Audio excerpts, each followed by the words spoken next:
Jekamega Sopo Nele Yesu Boko Mauana Nyala Wono Alesiwa No. 2 Samuel, chapitre 4, verset 4. Il est écrit en 2 Samuel, chapitre 4, verset 4. On va lire 2 Samuel 4 et 2 Samuel 9. On peut m'afficher à l'écran, s'il vous plaît. 2 Samuel 4, verset 4.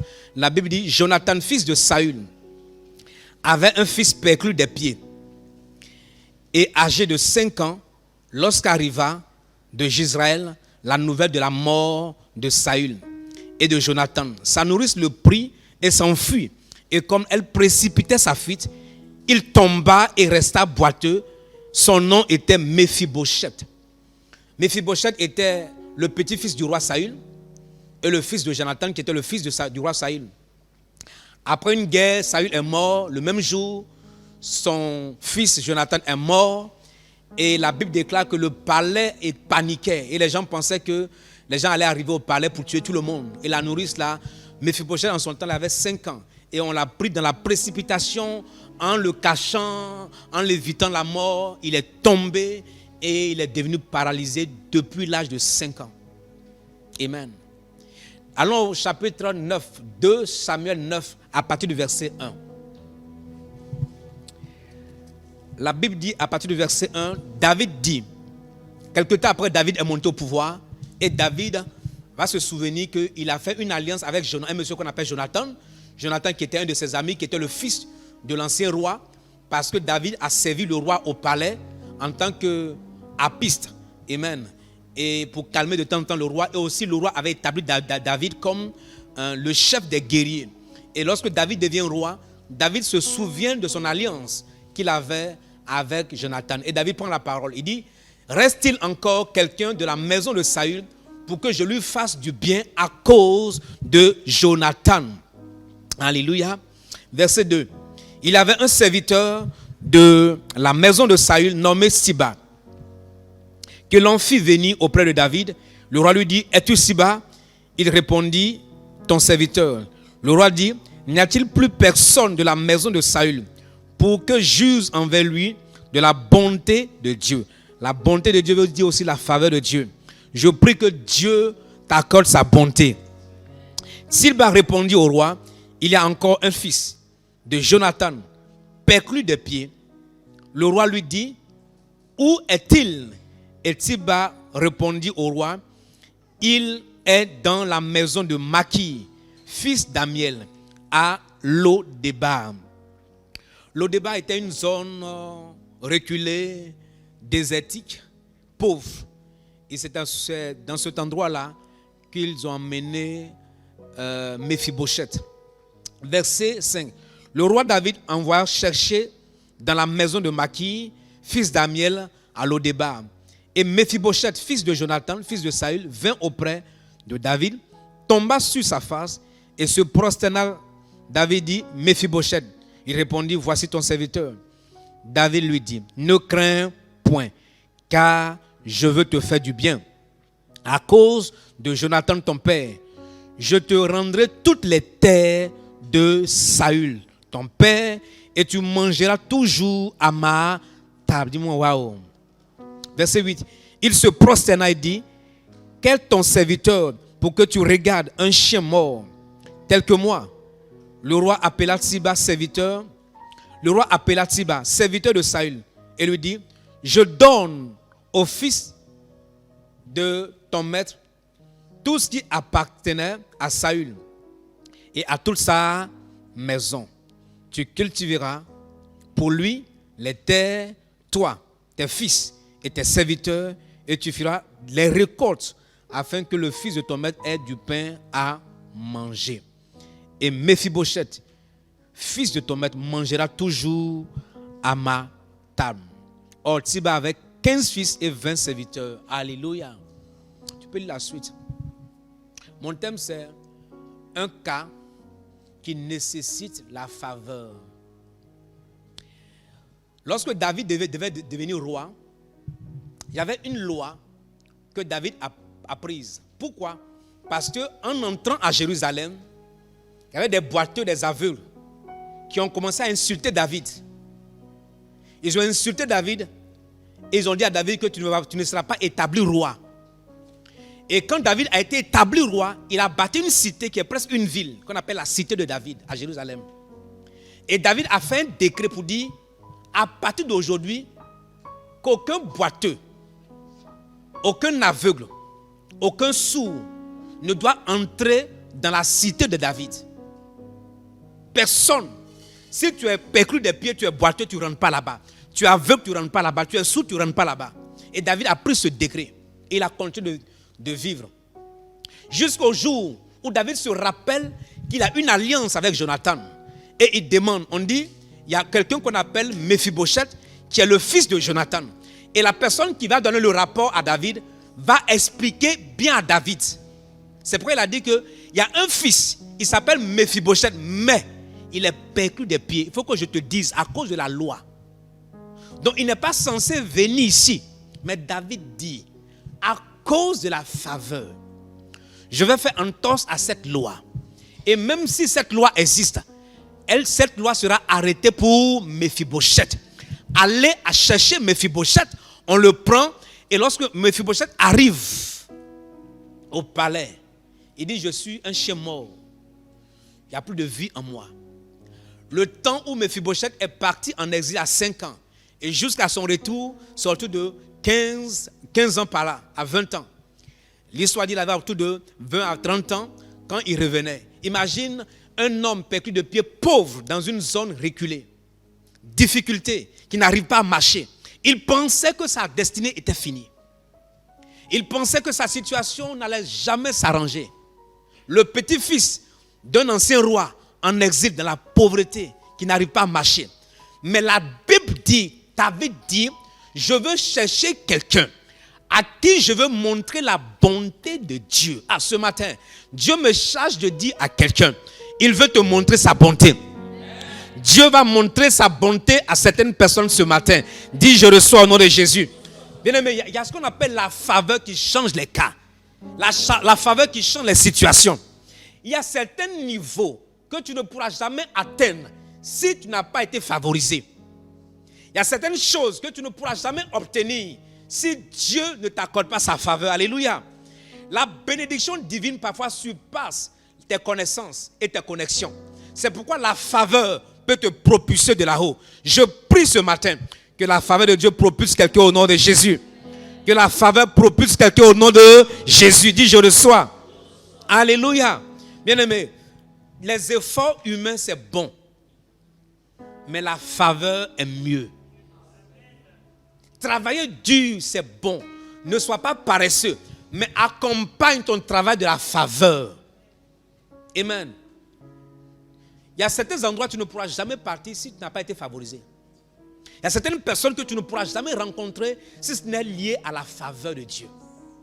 Si tu rencontres des hommes, des femmes de faveur, il faut savoir, n'est-ce pas, les entretenir et les maintenir. Parce que la faveur se contamine, elle se transfère. Et c'est à cause de l'alliance que Jonathan avait avec Abraham, David du moins, qui permet à David de dire à Mephibosheth, viens, mange à ma table. J'imagine le jour où ils sont allés prendre Mephibosheth. Quand tu ne peux pas marcher, je ne sais pas si tu as déjà vu une personne perclue de pied qui n'arrive pas à marcher, qui traîne avec ses fesses des fois. Tu vois ses genoux, l'habit qu'il porte, les pantalons, la culotte se déchire parfois, n'est-ce pas, non? Et puis, on arrive avec le char, la voiture du roi. Et on demande qui s'appelle Mephibosheth. Et on dit, il est dans telle maison, à Lodéba, un endroit reculé, pauvre. Et puis on arrive. On dit Mephibosheth, le roi. David te cherche. Il dit, hey, mais mon grand-père est mort. Mon père est mort. Est-ce qu'il y a encore quelque chose au palais dont on a besoin? Qu'est-ce qui se passe? C'est pas David a dit ne crains rien. Quand il est venu, Mephibosheth ne craint rien. Il arrive, on le prend. On dit non, le roi dit, lave-toi. Tout le monde, parfois on ignorait Mephibosheth, on l'insultait. Il était abandonné. Et puis ce jour-là, On le met dans une voiture royale. On dit lave-toi d'abord. Il se lave. Il est bien propre. Et puis sûrement ils ont changé ses vêtements. Et puis la faveur transforme sa vie de la honte. Et maintenant il monte dans une voiture de gloire. Et puis on transforme. On dit qui passe? On dit c'est Méphibosheth le perclus. Méphibosheth le pauvre. Méphibosheth l'abandonné. Et puis lui-même il sort sa tête de la voiture. Et puis on dit non c'est pas lui. On dit non c'est moi je suis là. Non c'est moi. On dit mais il ne ressemble pas. Non j'ai changé ma coiffure. Et puis il passe. Et puis il arrive au palais, à la cité. Et puis on introduit. Et puis il s'abaisse pour dire je suis un chef. David dit ne crains rien, lève-toi. À partir d'aujourd'hui, tu vas manger à ma table jusqu'à ta mort. Et il appelle Siba. Siba a 15 fils et 20 serviteurs. Méphibosheth qui n'avait pas de serviteur, il dit maintenant, tu vas servir Méphibosheth. Toi et tes enfants et tes serviteurs. Et toutes les terres de son grand-père lui appartiennent. Cultive. Waouh. Waouh. La faveur. Oh yes. Bien aimé, la vie d'une personne peut changer en une journée. La destinée de quelqu'un peut être transformée par la faveur. Il y a des hommes, lorsque tu les rencontres, ta vie peut changer à jamais. Amen. Et c'est pourquoi, bien aimé, il y a des cas où si Dieu ne te fait pas grâce, ça ne change pas. Mais il y a des cas qui rencontrent la faveur de Dieu et ça change les situations. Est-ce que tu sais qu'il y a des mariages qui sont des mariages juste liés à la faveur? Il y a des promotions qui sont juste liées à la faveur. Une personne peut enfanter juste par rapport à la faveur. C'est pourquoi la Bible dit ça ne dépend pas ni de celui qui veut, ni de celui qui court, mais de Dieu qui fait grâce ou miséricorde. Amen. Je prie en ce jour que Dieu te localise avec la faveur. Dis-moi amen. Il y a des hommes qui sont mariés juste à cause de la faveur. Beaucoup d'hommes sont mariés à cause de la faveur. Dis-moi amen. Parce que les hommes là sont vilains. Leur tête ovale. Je connais des hommes qui ont... Quand tu connais quelqu'un qui s'est marié, quand tu vois ta tête ovale, il ne peut pas se marier, mais il est marié. C'est la faveur de Dieu. Comment une femme peut aimer une tête ovale? Une tête ovale, on dirait la Maison Blanche. Donc quand tu es marié comme ça, il faut te dire, Seigneur, c'est faveur. Dieu te donne une femme et puis tu penses que tu mérites quoi? La femme que tu as eue là, beaucoup de personnes la convoitaient. Et puis Dieu t'a donné, Dieu t'a donné la femme, là, beaucoup de femmes convoitaient la femme. Donc il faut l'honorer, amen. Il faut dire c'est une faveur. Là tu as dit Seigneur, c'est une faveur pour la marier. C'est une faveur. Dis-moi amen. Les hommes ne sont pas d'accord, mais leur tête noire là. Amen. C'est quelque chose que vous ne pourriez me faire. Alléluia. Oh. Psaume 115, verset 12, verset 14. La Bible dit, l'Éternel se souvient de nous. Il bénira la maison d'Israël. Il bénira la maison d'Aaron. Il bénira ceux qui craignent l'Éternel, les petits et les grands. L'Éternel vous multipliera ses faveurs à vous et à vos enfants. Je déclare que les faveurs du Seigneur te soient multipliées. Que les faveurs du Seigneur te soient multipliées. Bien aimé, lorsque ton cas est désespéré, tu as besoin d'une grâce démesurée. C'est pourquoi la grâce peut changer les cas, peut changer les situations. Tu as déjà vu quelqu'un qui est pauvre la veille, qui est déchiré, qui n'arrive pas à manger, qui dort dans une maison bizarre, sans électricité, pauvreté extrême. Et puis le lendemain, qui monte dans une voiture royale, qui se retrouve au palais, où même la loi l'interdit, la faveur l'a introduit. Ce que les hommes peuvent te refuser, la faveur peut te donner. Alléluia. Les endroits où tu n'arrives pas à entrer, la faveur peut te permettre d'entrer. Je prie pour quelqu'un ce jour, qu'il y ait un manteau de faveur qui te donne accès à des endroits dont tu n'espères pas au nom de Jésus. Il y a quelqu'un dans cette salle, il y a des endroits dont tu n'espères même pas partir. Dieu va te conduire, dis-moi amen.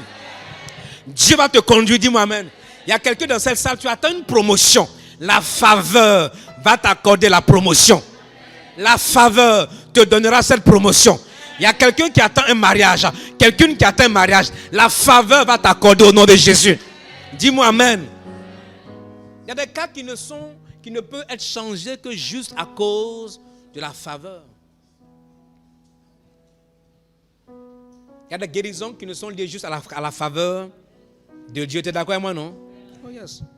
L'apôtre Paul pouvait dire en 1 Corinthiens 15, 10, il dit quoi? Il dit, par la grâce de Dieu, je suis ce que je suis. Il dit ce que je suis là, c'est quoi? C'est la grâce de Dieu. C'est la faveur de Dieu. Ce que tu es aujourd'hui là, c'est la faveur de Dieu. Si tu vis, c'est la faveur de Dieu. Si tu conduis une voiture, c'est la faveur de Dieu. Tu dors dans une maison, c'est la faveur de Dieu. Si tu comprends que Dieu t'a donné la faveur, tu sais être reconnaissant.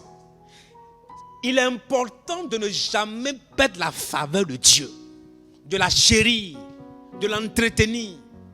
Il y a des gens qui sont morts il y a hier, une année en arrière, il y a un mois, mais toi tu vis. Pas parce que tu es juste. Tu n'es pas juste, on se connaît ici. Puis on se connaît, tu n'es pas juste. Ce que tu fais dans l'homme là, on sait ça. Faut lui dire ça, tu as peur ou quoi? Tu as peur de son visage ou quoi? Il faut lui dire ça. C'est Philippe, non? Fabrice, il faut dire ça à Fabrice. Regarde quelqu'un, il faut lui dire qu'on se connaît là, en détail. Donc si tu vis, c'est la faveur de Dieu. Dieu t'accorde juste sa grâce pour que tu vives. Donc ne marche pas comme si tu es l'adjoint de Dieu. Tu n'es pas le secrétaire attitré de Dieu. Ce n'est pas toi qui as les portes de l'enfer, du ciel. Il y a certaines personnes qui pensent qu'elles ont les clés de l'enfer. Ah, tu vas aller à l'enfer. Qui t'a dit c'est toi qui détermine qui va à l'enfer? Qui t'a donné cette autorisation? Tu as quelqu'un la grâce. Il dit, par la grâce de Dieu, je suis ce que je suis et sa grâce envers moi n'a pas été vaine. Ça veut dire la grâce a un impact. La faveur a changé quelque chose. Dis-moi amen. Principe 1. Aucune situation ou problème ne demeure éternellement. Il faut que tu te rappelles de ça. Ce que tu traverses ne sera jamais éternel. Tu ne mourras pas avec ce problème. Tu ne quitteras pas cette terre avec cette situation. Aucune situation ou problème ne demeure éternellement. Amen. Dieu est capable de changer ce que tu traverses. La faveur peut changer cela. Il faut que tu comprennes que dans cette vie, bien aimé, le diable te fait croire que tu es le seul ou la seule qui a ce problème. Ce n'est pas vrai.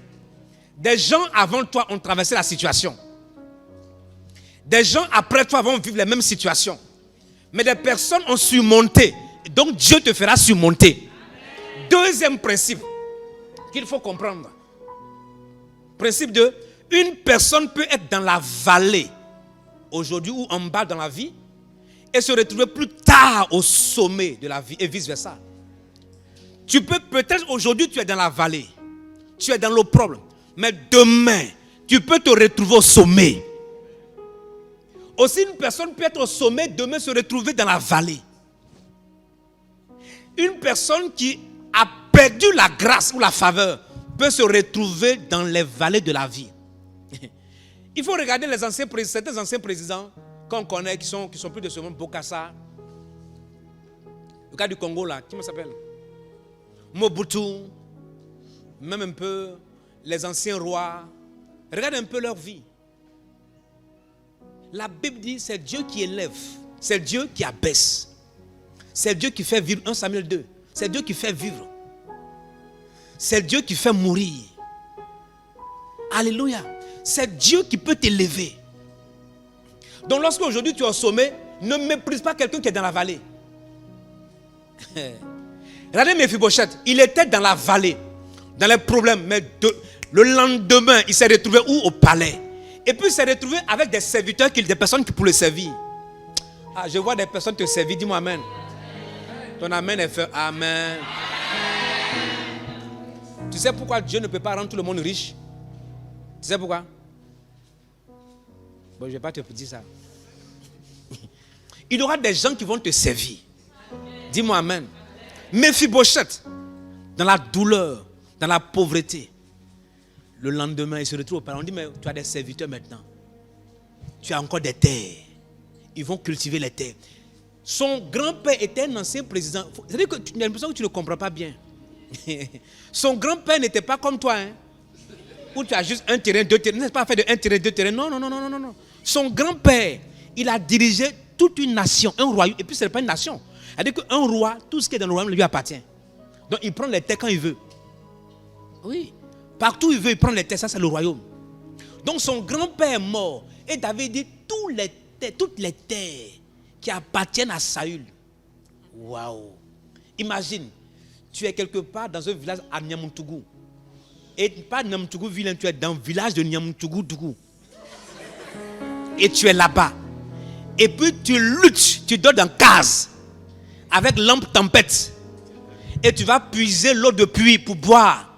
Et puis ta peau devient croussa. Et tu te grailles, il y a moustique, il n'y a pas ventilateur. Et il fait chaud la nuit et tu prends du ventilateur fou. Et tu transpires et tu le lendemain, c'était ta vie. Et tu te dis, Seigneur, je vais mourir comme ça avec. Et puis le lendemain, katabanda. Et puis les gens arrivent. Les gens arrivent le lendemain avec des tenues. Et puis on cherche quelqu'un à Niamtougou. On le voit quelque part. On dit, il est où? On dit, c'est lui là. Et on vient te voir. Ce jour, tu as pris ton vieux seau là, avec ta vieille serviette sale là, au cou. Et tu es en train d'aller dans la douche avec tôle. Douche de tôle là, où on rentre dedans là. Et douche ouverte, ciel ouvert. Et tu es dedans. Et tu as accroché ta serviette bizarre là, comme ça.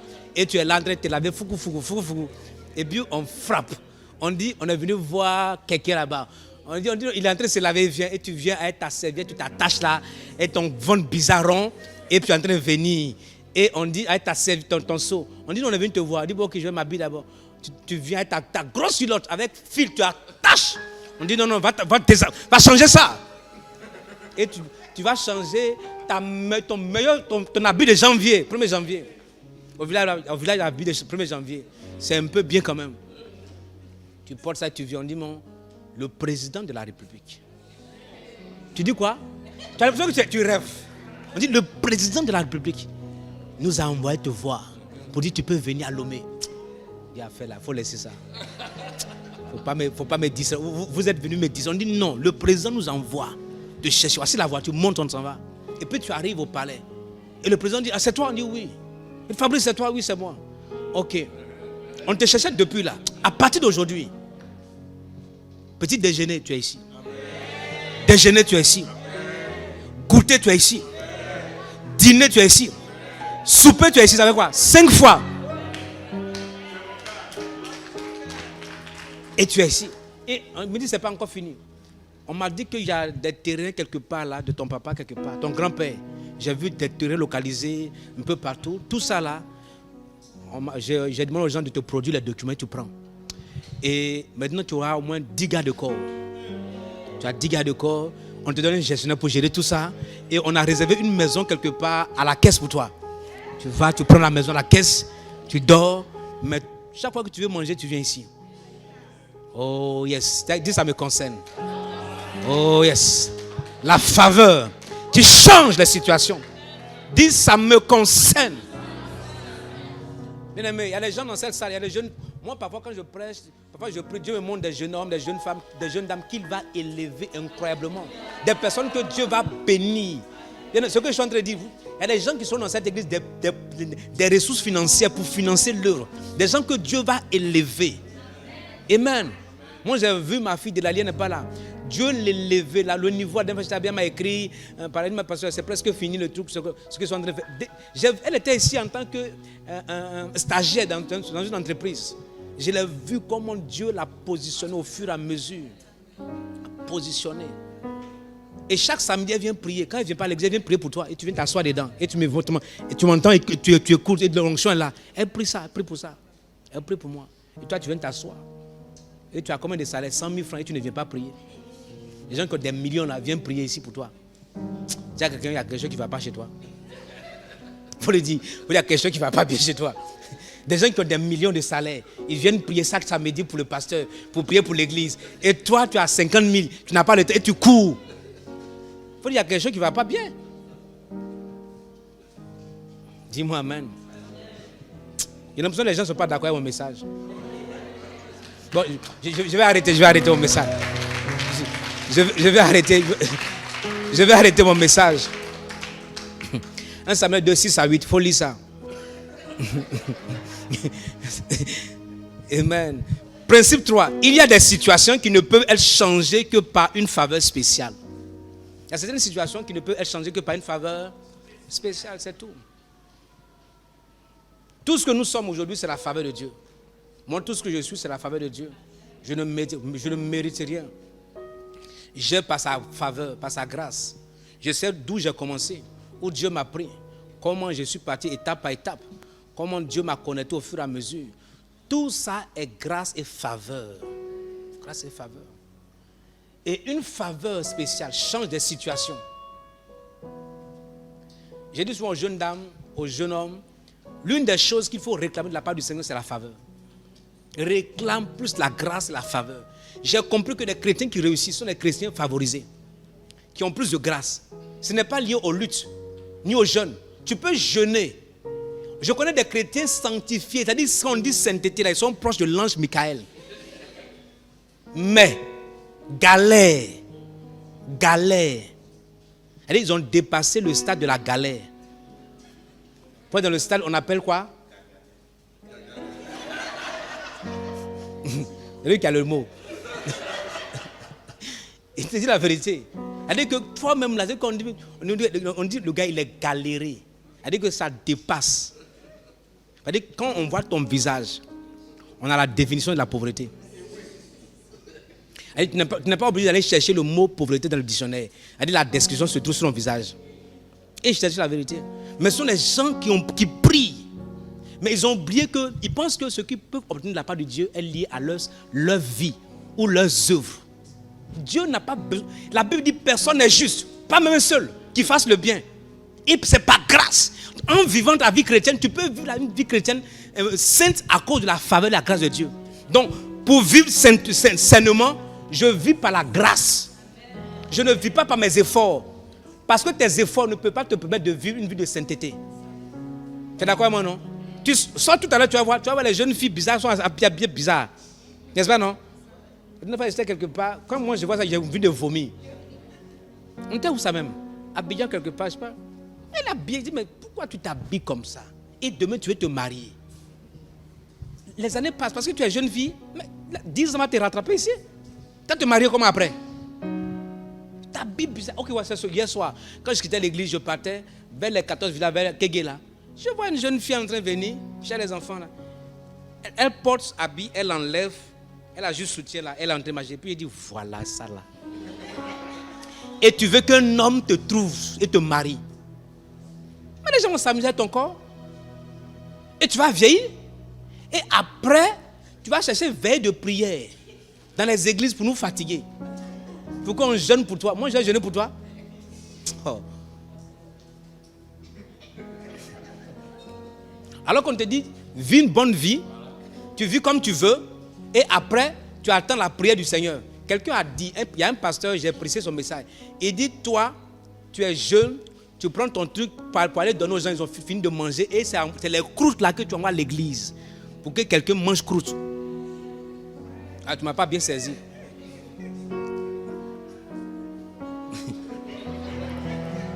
Tu as compris? Si tu as compris, c'est l'essentiel.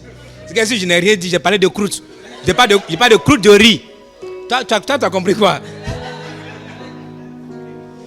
Tes pensées nagent comme ça quelque part. Dis Seigneur, pardonne-moi à cause de mes pensées.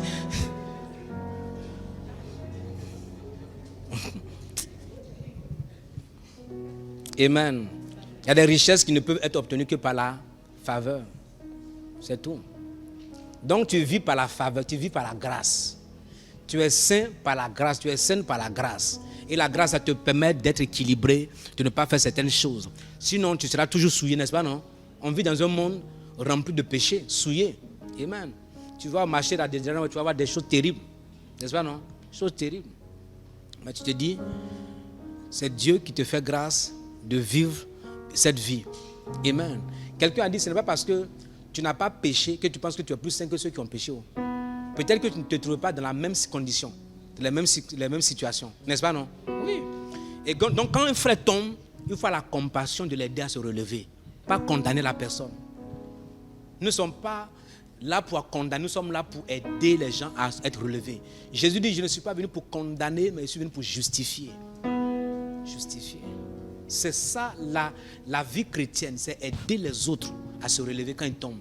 L'Église est la seule armée qui toujours est en train de tuer ces soldats qui sont déjà abattus. Quelqu'un qui est tombé dans une situation, la personne est tombée, elle a besoin d'être relevée, d'être encouragée. Pour dire Dieu peut encore faire avec toi. Dieu peut te sauver. Dieu peut te relever. Sois fortifié, prends courage. Mais lorsqu'on arrive à l'église, dès qu'on en prend un tel frère, une telle soeur ou un pasteur, un serviteur de Dieu, on commence à dire tu as appris la nouvelle? Non, lui c'est pas la ça c'est l'enfer direct, c'est l'enfer direct. Tu as les clés de l'enfer. C'est ton ministère de condamner les gens, d'amener les gens à l'enfer. La Bible dit, qui es-tu? Toi qui condamnes le serviteur d'autrui. Laisse le maître là traiter avec son serviteur. Laisse Dieu traiter avec ses enfants. Toi, tu n'es pas Dieu. Si tu ne veux pas aider quelqu'un à se relever, tais-toi.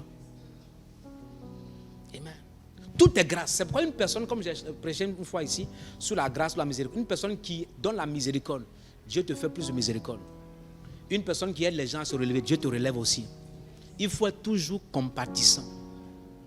Aimer les gens, aider les gens à aller de l'avant. Ne sois pas trop strict, trop dur. S'il a péché hier ou avant-hier, il est venu te voir, tu as dit, je suis tombé, tu as prié pour lui, il s'est relevé. Même hier, il est venu encore, il dit, j'ai fait la même chose, prie encore. Il vient encore aujourd'hui, prie encore. Il ne faut pas dire, toi, ton affaire, c'est trop compliqué. Hein? Ça fait 3 fois que tu pêches, tu fais la même chose. Aujourd'hui, là, je veux. Il faut faire. Continue de faire. Un jour, la personne sera meilleure. Ça sera meilleur. Continue de le faire. Amen. Si même tu l'as vu en train de fumer, il faut dire que ce n'est pas bien grave. Dieu va te délivrer. Dis-moi amen. Tu vois un frère qui fume, tu viens à l'église, tu ne t'assois pas avec lui. Toi, tu ne fumes pas, mais peut-être toi, tu fais autre chose. Ou bien, toi, peut-être tu ne fumes pas, mais ce que tu fais, c'est dangereux. Qui est d'accord avec moi? Il y a des gens qui se prennent pour des chrétiens hyper chrétiens qui n'ont jamais commis de fautes. Nous tous là, nous ne sommes pas des anges. On n'est pas nés chrétiens, on est devenus chrétiens. On n'est pas nés saints. On se sanctifie jour après jour par l'Esprit de Dieu, par la grâce de Dieu. Quand tu vois quelqu'un dans une situation difficile, pauvreté, ce n'est pas parce que tu es plus intelligent que l'autre et que l'autre n'arrive pas à s'en sortir. Non, c'est la grâce. Si tu peux soutenir le frère, soutiens le frère. Soutiens la sœur. Encourage la personne à être relevée. C'est en ce moment que Dieu va continuer de te bénir. De te bénir. Amen. Je prie que ta situation change à cause de la faveur divine. S'il y a une situation qui perdure depuis des années, depuis le début de cette année, que la faveur spéciale change cette situation au nom de Jésus. Alléluia. La nécessité de la faveur, premier point, la faveur produit une promotion surnaturelle, alors que tout est contre toi. Amen. Ce fut le cas de Méphibosheth. Deuxième, au cours du temps, allons rapidement, la faveur restaure ce que l'ennemi t'a volé.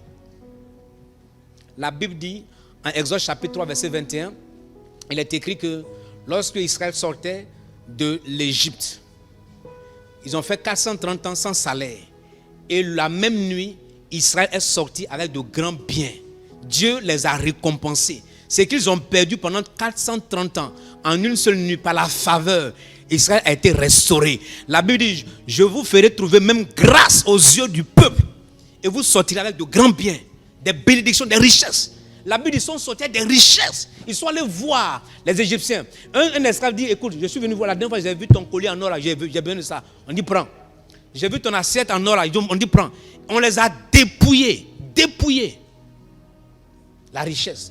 Que Dieu restaure. Alléluia, tout ce que l'ennemi t'a volé. Si quelqu'un a perdu des années, je déclare que tes années soient restaurées au nom de Jésus. Que ton salaire soit restauré. Que ta richesse soit restaurée. Que ta santé soit restaurée. Je prophétise que Dieu restaure les années perdues de quelqu'un au nom de Jésus. Troisième, la faveur de Dieu établit l'honneur sur la vie d'une personne au milieu de l'adversité. Si la faveur de Dieu est sur ta vie, Même tes adversaires te respectent. Les gens te favorisent. Même tes ennemis sont obligés de te donner ce qui te revient. La Bible nous fait trouver grâce aux yeux de nos ennemis. Les gens n'aiment pas ta tête, mais ils sont obligés de composer avec toi. Et on te regarde, on dit, tu ne nous plais pas. Mais on a l'impression que quelqu'un nous a dit de te favoriser. Nous-mêmes, on ne veut pas, mais on est obligé. Ah, je prie que ce soit ta portion. Tous ceux qui t'ont combattu jusqu'à ce jour, que la faveur de Dieu impose ta renommée, impose ta vie. Ces personnes seront obligées de te favoriser. Au nom de Jésus.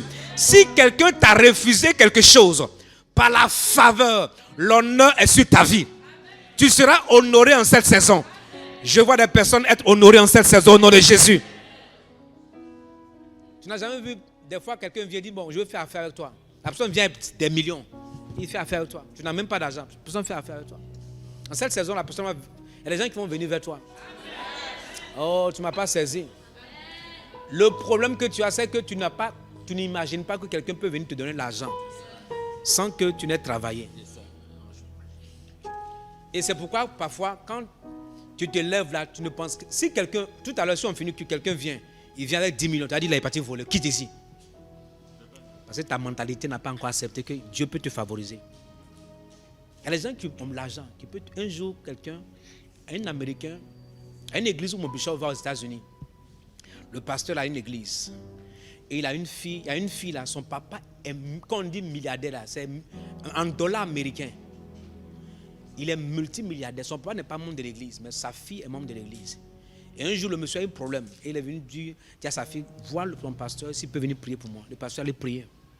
Et les choses sont rétablies. Il a dit au pasteur que s'il y a un truc, un projet, un truc comme ça, de temps en temps, il faut m'en parler. Et puis un jour, Renard Bonke devait faire une croisade d'évangélisation. Il a donné le nombre de millions de dollars. Et le pasteur lui a dit, ok, on a une croisade d'évangélisation quelque part. On veut, si tu peux subventionner. Il dit, ça fait combien? Renard Bonke a envoyé le devis. Et le gars a signé un chèque élevé par rapport au devis. Et toute la campagne. Et ils ont fini. Quand ils ont fini la campagne, Renard Bonke a pris le reste là. Il a envoyé ça au pasteur pour dire, va lui donner que voici ce que... Ça c'est blanc. Si c'est africain, comme toi. Si c'est africain comme toi. Bon, je ne parle pas de toi. Je parle de blanc. Il a dit, donne au pasteur. Et le pasteur a pris ça. Il a dit, bon, le gars là, il a fini. Il dit, non, va lui remettre ça. C'est pour gagner les âmes. Va lui donner ça. Et il a retenu à Renard Bonke. Il avait une conférence qu'il fait chaque année dans le monde où il envoie des serviteurs de Dieu partout dans le monde. Il les héberge une semaine, il paie billet d'avion. Il a dit au gars, le gars dit, mais c'est combien? Il a payé le billet d'avion de tous les pasteurs dans le monde pour venir à la conférence. Les héberger. Il a fait chèque. Quand il fait ça là, ça veut dire que il te donne, c'est ce qu'on appelle la faveur. Tu n'as pas travaillé. Et lui, il te donne le chèque. Il dit, va avec. Il y a des gens qui sont, c'est-à-dire qu'il y a des millionnaires en dollars. Quand on parle des gens, ils sont riches. Tu n'as jamais compris ça, tu n'as jamais imaginé. Tu penses que c'est notre 2 millions CFA, 10 millions CFA. Non, on ne parle pas de 10 millions CFA. Non. C'est pourquoi quelqu'un peut te rencontrer et te donner. Quand quelqu'un vient me donner une offrande de 1 million, c'est pas parce que ma tête lui plaît à la personne. Non, c'est la faveur de Dieu. Parce que Dieu a produit peut-être quelque chose dans sa vie. La personne te donne 1 million. La personne me connaît où? La personne me connaît où? Un jour, je suis allé prêcher quelque part. Il y a une dame qui m'a fait offrande avec l'or. La valeur de l'or était à 3 millions. Et je t'ai dit, j'ai fini de prêcher. Elle m'a envoyé ça comme ça. Elle dit, c'est offrande, c'est de donner offrande. Elle m'a envoyé, elle dit, c'est pour le pasteur. On avait fait 3 millions. J'ai converti ça en 3 millions. J'ai fait quoi? Moi, je ne porte pas cher, je ne porte pas cher. J'ai fait quoi? J'ai converti ça en CFA. Une fois, il y avait une Mauricienne, une femme mauricienne. Une femme mauricienne, elle est venue ici. Et elle m'a parlé d'un problème, j'ai prié avec elle. Et quelque temps, elle est venue me faire une offrande. Elle m'a fait une offrande dans une enveloppe. J'ai ouvert, c'était une chaîne. Et chaîne bizarre, mais... Et la femme l'a pleuré. Elle a pleuré, j'ai prié pour elle, elle est partie. Et j'ai laissé la chaîne là dans mon tiroir là pendant au moins 6 mois. Et puis un jour, j'ai ouvert. J'ai donné à quelqu'un, dit, bon, va. Il me semble que j'avais besoin d'argent. Donc, le Saint-Esprit m'a dit, est-ce que tu n'as pas quelque chose quelque part? Quand j'ai sorti, mais chaque fois que je vois la chaîne, je dis, bon, ça c'est quoi ça? C'est juste comme l'or, c'est pas l'or. Et un jour, j'ai sorti, j'ai dit à quelqu'un, va checker, voilà, ça me va 1 500 000. Je sais, j'ai compris pourquoi la femme la pleurait.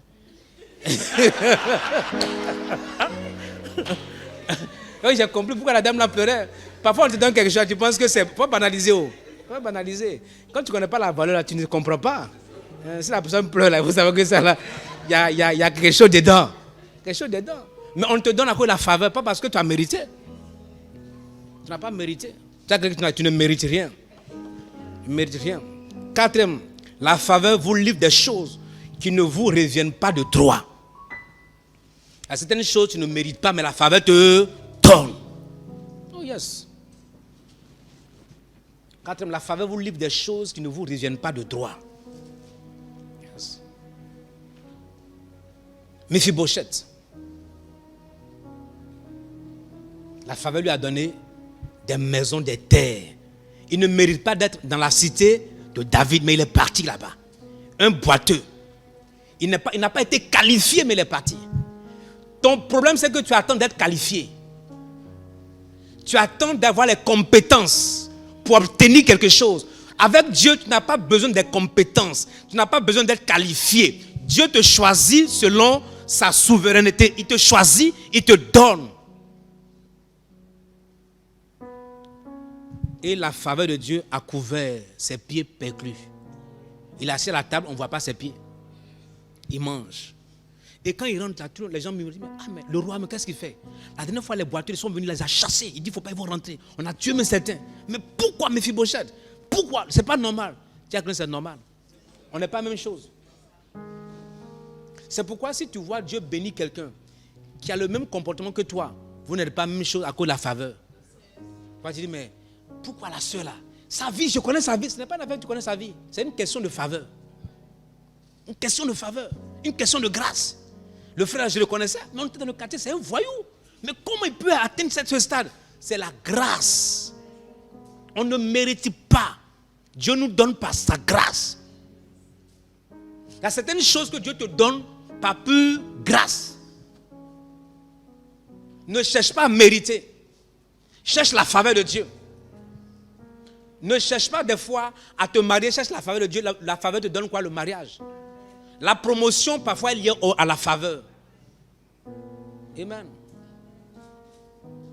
Il y a des voitures là, si tu rentres dedans, tu vas dire, mais des voitures comme ça existent dans le monde. On appelle ça, j'appelle ça voiture maison. Tu rentres dedans. Tu es. Une jour, quelqu'un m'a fait grâce de monter dans une voiture. J'ai regardé comme ça, j'ai dit, Seigneur Jésus. Quand est-ce que nous on va rouler comme ça là? Quand tu rentres en voiture là, c'est-à-dire que tu as une petite table. On peut tirer quelque chose, il y a un truc qui vient, tu peux boire avec. Tu es assis comme ça. Quand tu vois la voiture là, tu peux t'étendre. Il y a un endroit, le gars, il peut t'étendre comme ça, un genre de lit là. Tu regardes la voiture, tu dis Seigneur Jésus. Tu commences à parler en langue. Et tu vois le ciel, sur terre. Les endroits là, tu n'as pas encore vu. Je suis allé en Malaisie. On m'a fait dormir dans une chambre en Malaisie. Quand j'ai regardé la chambre, il dit Seigneur Jésus. Les chambres comme ça existent sur terre. Je suis rentré dans la. Je t'assure. On était à Singapour, là-bas on est allé en Malaisie. On nous a fait. Il y a une maison, un hôtel, le plus grand hôtel de Malaisie. Tellement haut. Il y a tout à l'intérieur. Voiture ou dedans. Tu peux vivre là-bas pendant 6 mois sans descendre. On nous a fait monter. On a dit d'abord, on dit bon, Pasteur Logo, voici ta chambre. Quand j'ai ouvert comme ça, j'ai dit Seigneur Jésus. Seigneur. Je n'ai jamais imaginé dormir dans une chambre comme ça. Il y a des chambres que tu n'as jamais vues. Tu penses que tu dors comme ça? Tu ne dors pas. Les chambres, quand tu rentres là-bas, c'est-à-dire que l'inspiration tombe sur ta vie. Les révélations commencent à venir. C'est-à-dire que les visions commencent à venir.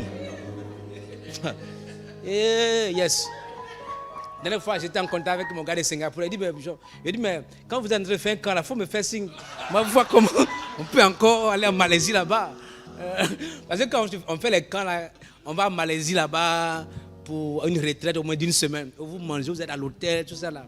C'est là-bas. Quand je dis, mais il faut m'inviter encore. On va l'expérimenter. C'est tout ce qu'on peut vivre sur la terre avant d'aller au ciel. Dire qu'il y a certains endroits là, il faut visiter avant d'aller au ciel. Il y a le ciel sur terre. Ce n'est pas Lomé seulement. Même à Lomé, il y a des endroits que tu n'as pas encore visités. Même au Togo, il y a des endroits, si tu visites, tu vas voir. On était à Abidjan, on nous a envoyé quelque part faire retest. Quand on est arrivé, toi, tu fais retest, ton âme est en paix. On a fait retest de 3 jours. C'est-à-dire que tu dors, c'est-à-dire que ton sommeil, mais il est profond, tranquille. Ton âme est en paix au bord de la mer. Avec des bateaux pour aller tranquillement, si vous venez. Et les hôtels, et quand tu manges, c'est-à-dire qu'on mange au moins 4 fois par jour. Moi, je mange 2 fois. Et quand je dis, mais toi que tu ne manges pas, je ne suis pas venu manger. Mais l'endroit était paradisiaque. Les endroits que tu n'as pas encore vus. Quand tu dors là, c'est-à-dire que ton âme se repose. Ici, ton corps se repose.